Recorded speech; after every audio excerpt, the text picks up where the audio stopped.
Hey everyone, welcome to this edition of the Potomac Local News Podcast. I'm your host, Uriah Kaiser, founder and publisher of Potomac Local News. On the podcast today is Patrick Harders. He just won the GOP nomination for the Gainesville District Supervisor seat. That's an upcoming special election we'll have in November in the Gainesville District in Prince William County, and he'll replace. He's vying to replace, I should say, the former Bob Weir, who suddenly passed on in July.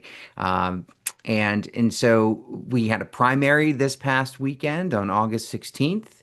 The Republican Party voters came out. You are the winner. You won with 1,838 votes to your opponent, Brian Landrum's 840. So congratulations on your win, and thank you for coming on the podcast. Well, thank you so much for having me. So let's talk about how we got here, right? I mean, we'll talk about your campaign and why you're running, and obviously the main issue for any time we talk about anything in Western Prince William County, and almost now any time for Prince William County, data centers. But let's go back to 2020. I believe it was 2023 when Bob Weir won another special election to fill this seat, because the prior supervisor, Pete Cadlin, who had been in there since 2011, Mhm. resigned because Yeah. he agreed to sell his property. He and his neighbors got together and said, you know what, we're going to sell our properties to data center developers. We're going to cash out. And I simply can no longer sit on this dais and make decisions fairly about data centers.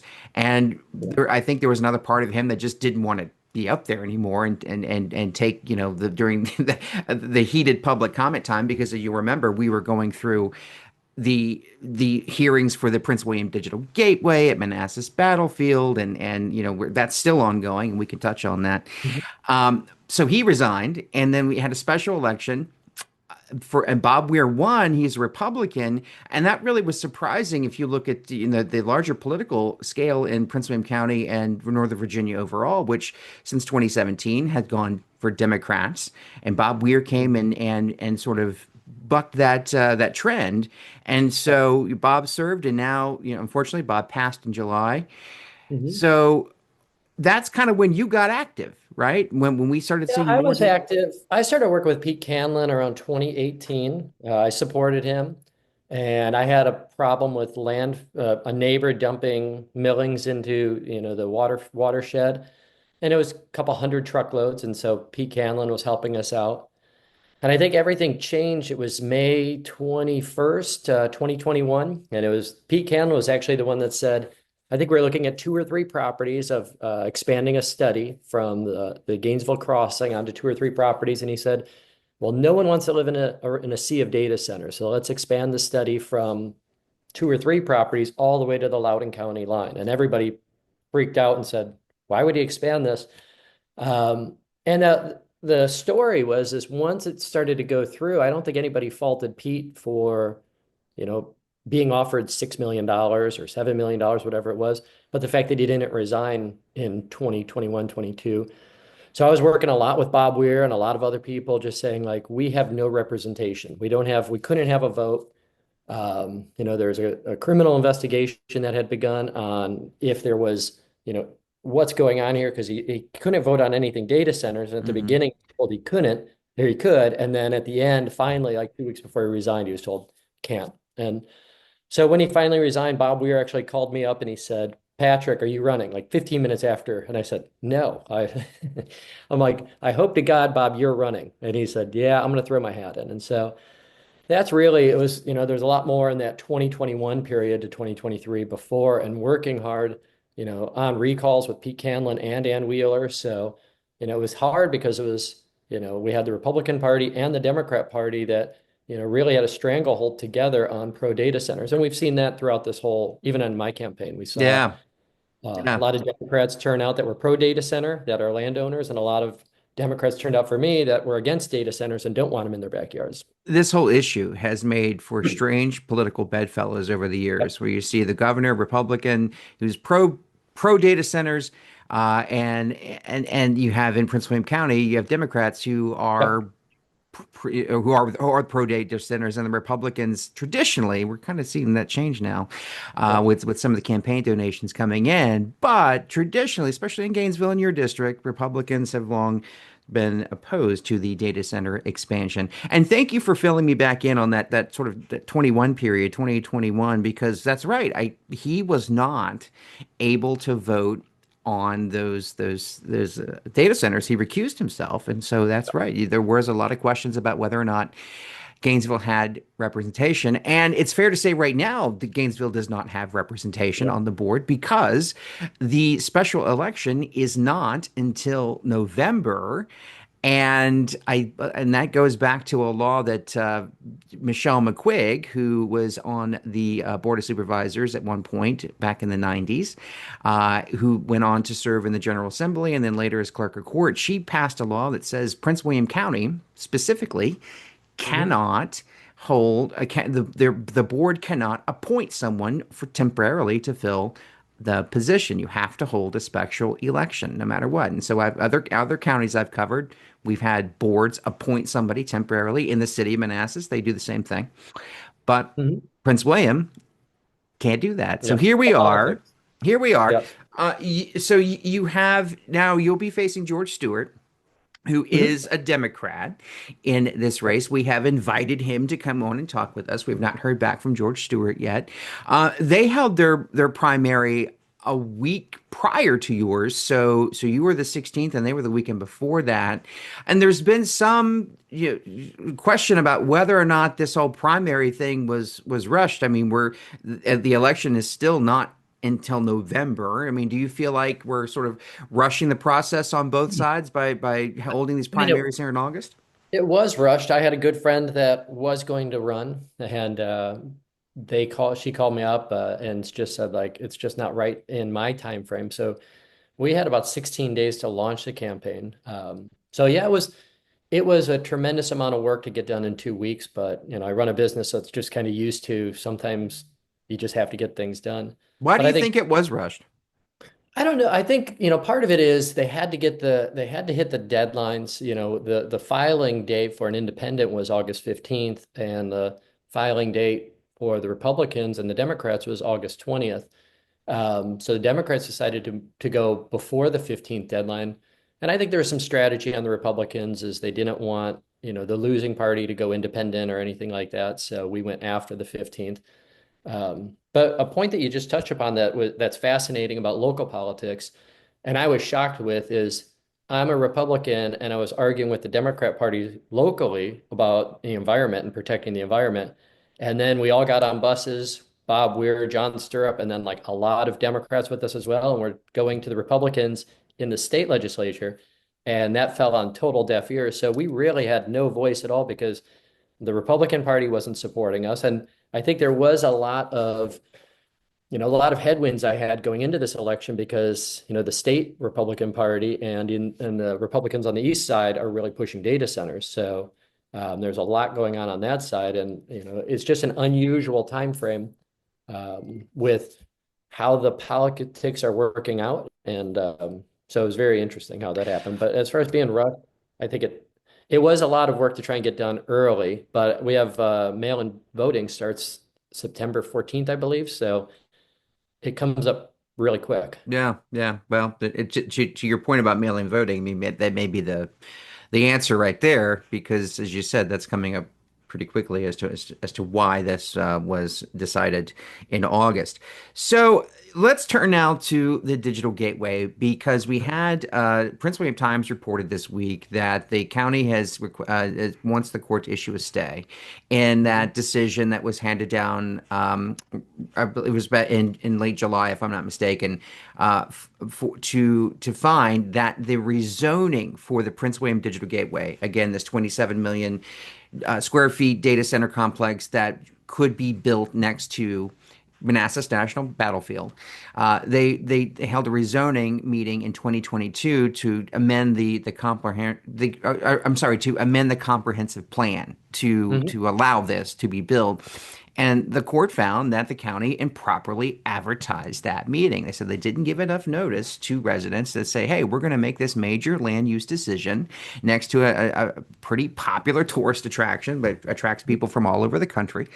And so the court found it null and void. So now the county has asked for, hey, no, listen, we need to reconsider. And a lot of people are asking, well, who is the county working for? I mean, we've seen a lot of people come out and not support this.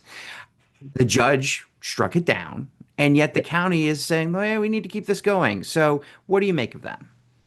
It's very unfortunate because when I was at the meeting when it passed and Bob Weir objected to even holding it, he said it doesn't make any sense to hold this because we haven't given proper notification and asked for a vote. Yesley Vega supported him to delay it and Janine Lawson. And so they were voted down 5-3. And really what it was like, we're just going to take our chances in the court system, which I think is irresponsible, but it was during a lame duck session. They couldn't get another meeting before Deshendra came in, and I don't think Deshendra would have supported it. So it was Ann Wheeler pushing it through, knowing the risks on it. And so now to say it's gone through the court system, we spent $1 million of taxpayer money. Now let's ask for a stay so they could continue with construction and demolition or, move forward as if the judge's order didn't happen, doesn't make sense. And then to also to put more money into the appeal, especially when the board members aren't meeting. They're on recess right now. So the board isn't meeting on it. They're not going to meet 9th or 11th.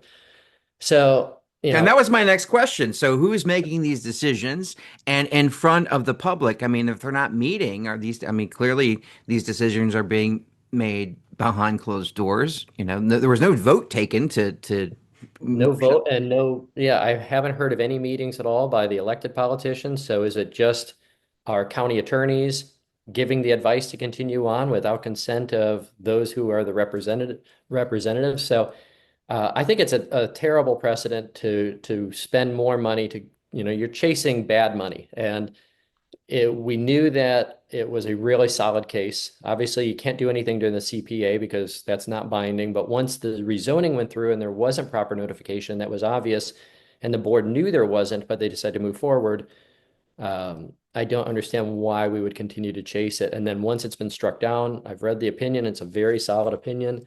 I think the appeal is very unlikely. And, anytime you step up in court systems, you're going to step up the costs. And so where we're already at $1 million, there's a lot more things we could do with that money than continue to push this deal through. But there is a lot of money on the other side. The data centers are I mean, it's billions and billions of dollars of investment that they don't want to see go away. But our elected officials are elected to represent the people. So you talk about money. Let's talk about money because campaigns are run on money, and much has been made of some donations that have gone to Republicans, specifically Yesley Vega, who is on the board of county supervisors, receiving multiple $100,000 donations to her PAC, her political action committee, from data center developers. So they are now giving money to Republicans on the board, and some say that money would have went to Democrats if Ann Wheeler were still on the board. Ann Wheeler, a Democrat who was the chair of the board at large from 2020 to the end of 2023, when she lost a primary election to Deshendra Jefferson, and then Jefferson went on to win the at-large chair seat. So there are people who are saying that money would go to Democrats, but Ann Wheeler, who was very supportive of data centers, she's no longer there. Jefferson's not a huge fan of data centers, and she's signaled that, so they're not getting the money. So when it comes to money, how do you plan on raising money, and who's giving it, and what are the challenges? Because it's again these political bedfellows, they're awfully strange these days. Yeah. I mean, it was a big challenge for me starting off. I just had to take the chance and say, I'm going to put my own money to pay for postcards. And, I'm a business guy, so I want to keep expenses very low. So my wife built our website out. We designed our own postcards and did all that just to keep costs down. Um, And there is this sense that, somebody could take money, but that doesn't mean they buy their vote. It really clouds the water, and muddies everything up. So, I'm just running a grassroots campaign, trying to be as efficient as possible, try and get out and talk to people. And, I've already said I'm not looking to take data center money or anything like that. There is some good development, I think, in the Manassas corridor, the Sudley corridor. We would look for development there, which makes sense. We have the infrastructure and everything. So if there are developers that are looking in that area, that's a whole different story. Or we have what was two silos. I think it's been renamed a couple times. That's a great project that people come to and attracts people. So, looking at building nice things in our area, improving areas where people live, that's smart development. But either building industrial zones out in the country next to our biggest tourist attraction, or putting high density housing out in the middle of nowhere doesn't make any sense to me. So, yeah, the money's concerning. Yesley, I haven't talked to Yesley for about 2 years. I always had a really great relationship with her. So I'm hoping that has no effect at all. And I think she's a person of character. So I think that's good. But I think, that's part of our whole discussion is we didn't have personal attacks on board members. You can't negotiate deals. You can't bring people in if we're attacking and calling each other names. So that's an important thing is like, how do we work together to achieve what's going to be best for the county? You brought up the Sudley Corridor, right? Mhm. And I have been out there many times, and it's generally because it's a crime related issue. The police department's having a public meeting and they're talking about the crime, especially along that area in Atlas Walkway at Ballsford Road Mhm. near I-66. There's a lot of crime in that area. And that crime and the Sudley Corridor overall came up in your candidate forum with Brian Landrum that you held prior to the primary, the primary vote, and that is an area of Prince William County often called Manassas, but it is Prince William County, and it's often overlooked.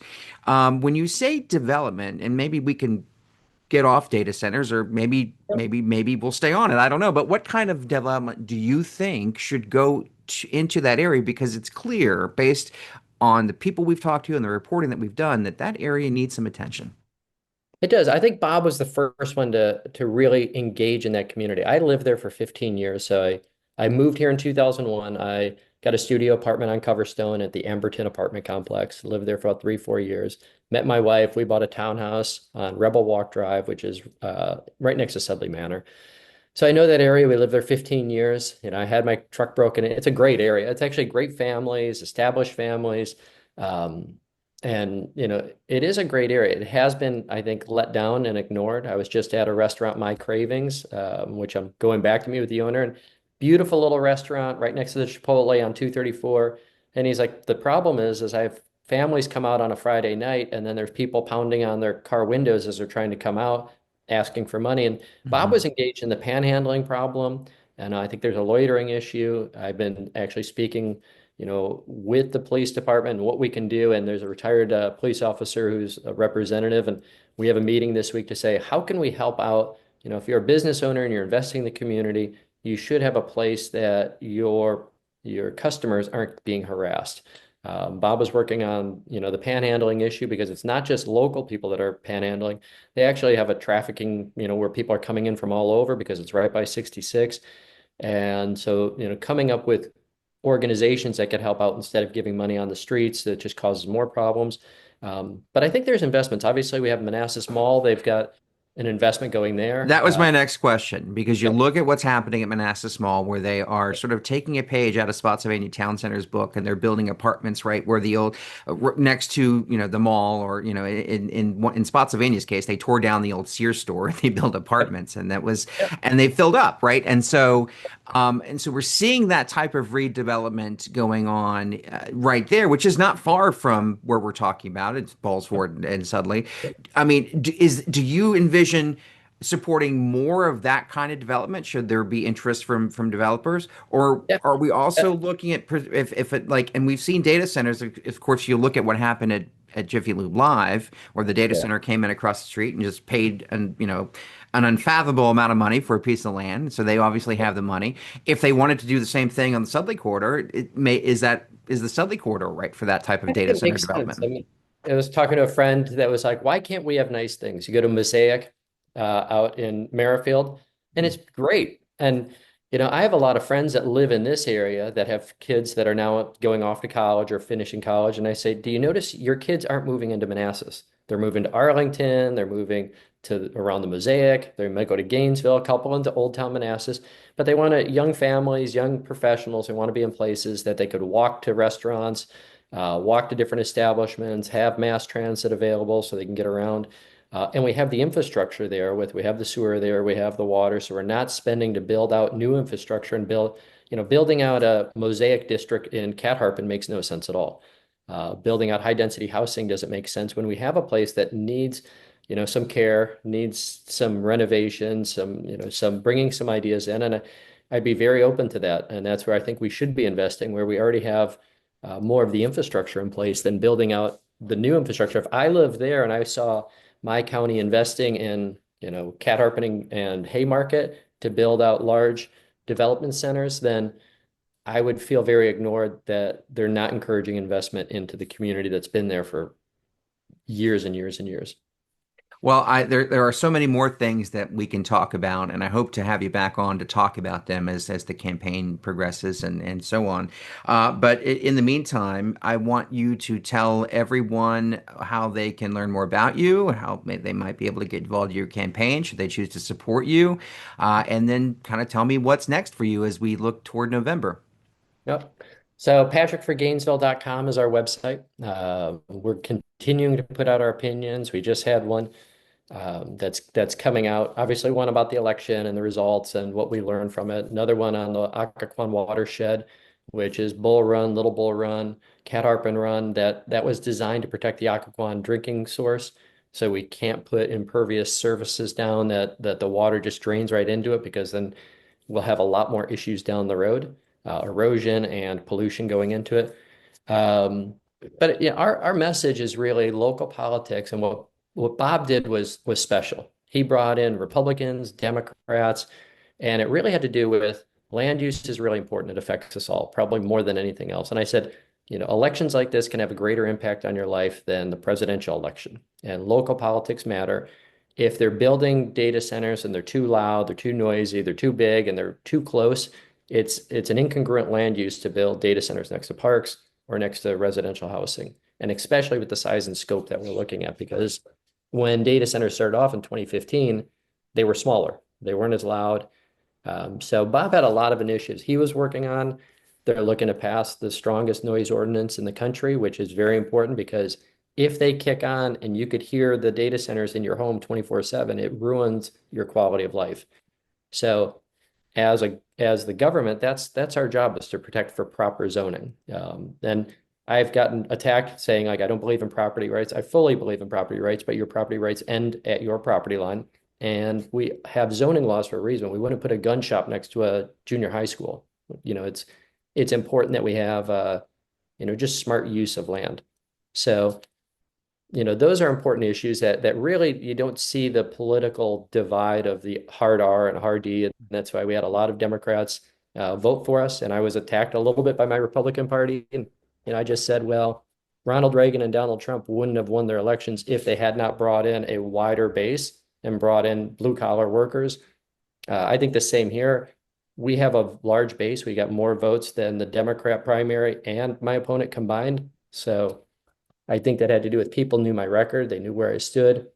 They knew my relationship with Bob and what he would have wanted. And, I plan the continuation of his style of government, of bringing people together for a local community, representing the people, and not being tied to big data centers, because I have my own business. I feel I'm successful. I don't need this to provide money or anything like this. It's just a service that I felt called to do.